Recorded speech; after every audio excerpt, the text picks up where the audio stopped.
we have to look at things like, what's this person doing in the water?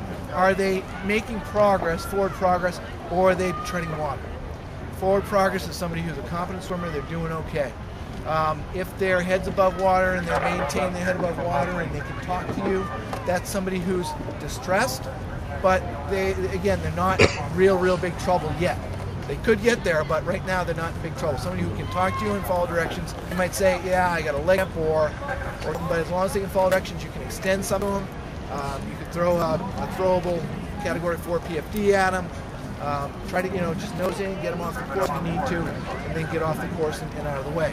But again, something more severe where the person's struggling to keep their head above water, or they're facing the water, or submerging, we got a problem.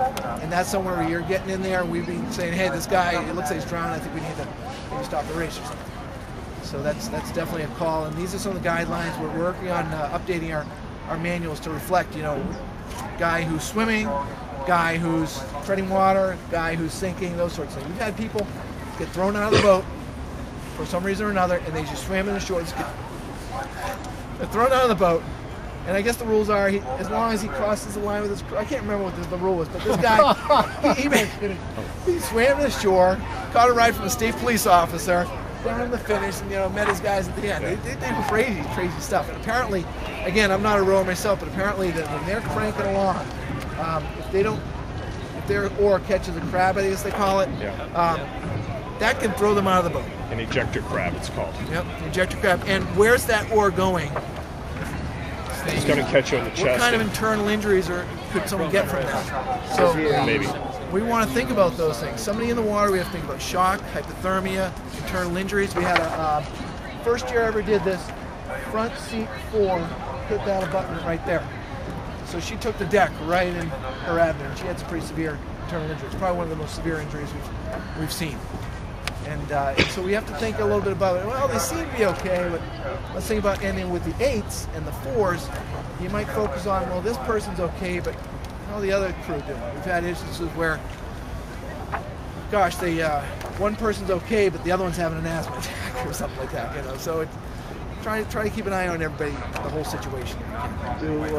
Safety boats, can they help this? Let's say if it's single flipped over, and the guy wants to continue the race and has a hard time getting back in a boat. Can they help the guy to get back in a boat? Yeah, the current ruling on that is not a disqualifying factor. If you assist them back into their boat, the current feeling, I believe, is that they've lost so much time by capsizing, they don't think it'll be a competitive problem. So right now they're not disqualifying people if they get some assistance from safety launch. If the safety launch were to tow them to the end, by their competitors, that'd be different. But if you're helping them get back in, they're currently not disqualified. It's different. Like we do a lot of work with the Boston Marathon. If you touch any of those elite runners at all, they're out of it. In this situation, we clarified this year that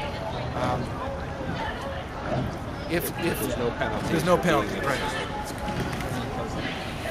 The other thing they may talk about at some point is the whole concept of appeals. And that's a different part of driver training.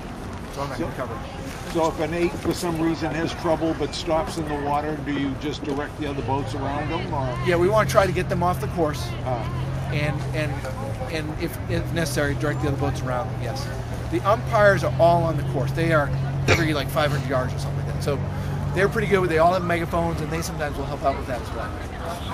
Where do we then direct them?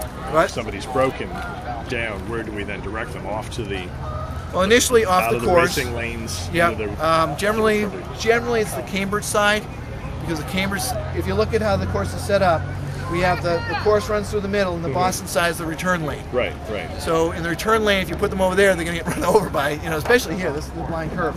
Yeah. So we get them over the Cambridge side, and then we usually try to pull them to a dock where they can get assistance, either getting back to their boat or getting a repair. We've had a lot of trouble with rudders. So the Cambridge side is the racing side, so we just keep them. Racing side's through the middle. Racing side's through the middle. Yeah. Oh, okay. And if you look at we pull them to either side. So if we can get them outside of those green buoys. Oh, okay. Between the green buoys and the Cambridge shore, we're in a safe spot. We're out of the racing lane. The nearest dock. And the nearest dock will do. A lot of times they might just need to pull the boat up and adjust something on the skeg or the rudder. Okay. But again, sometimes like, well, how do I get back? Let the people at the dock kind of handle that. You know, we'll radio ahead if we need to help them out, but we just want to get them out of it, make sure they're okay, and get them out of the course so everything else can progress. Because being head racing, you know, one little snag and everybody else is tied up. That's the other thing we've worked on as well this year is if there is a safety problem, we can radio down to the start and try to delay start of the next races so that we can have a nice fair race. Trying to get copies of that Mylar deal? Right now, the way it's set up is one for every boat. Yeah, so my lifeguards don't have them, the launch drivers have them. And they're beautiful, aren't they? Yeah. Done a lot of work on these. You ever meet a guy named Carlos? The color section.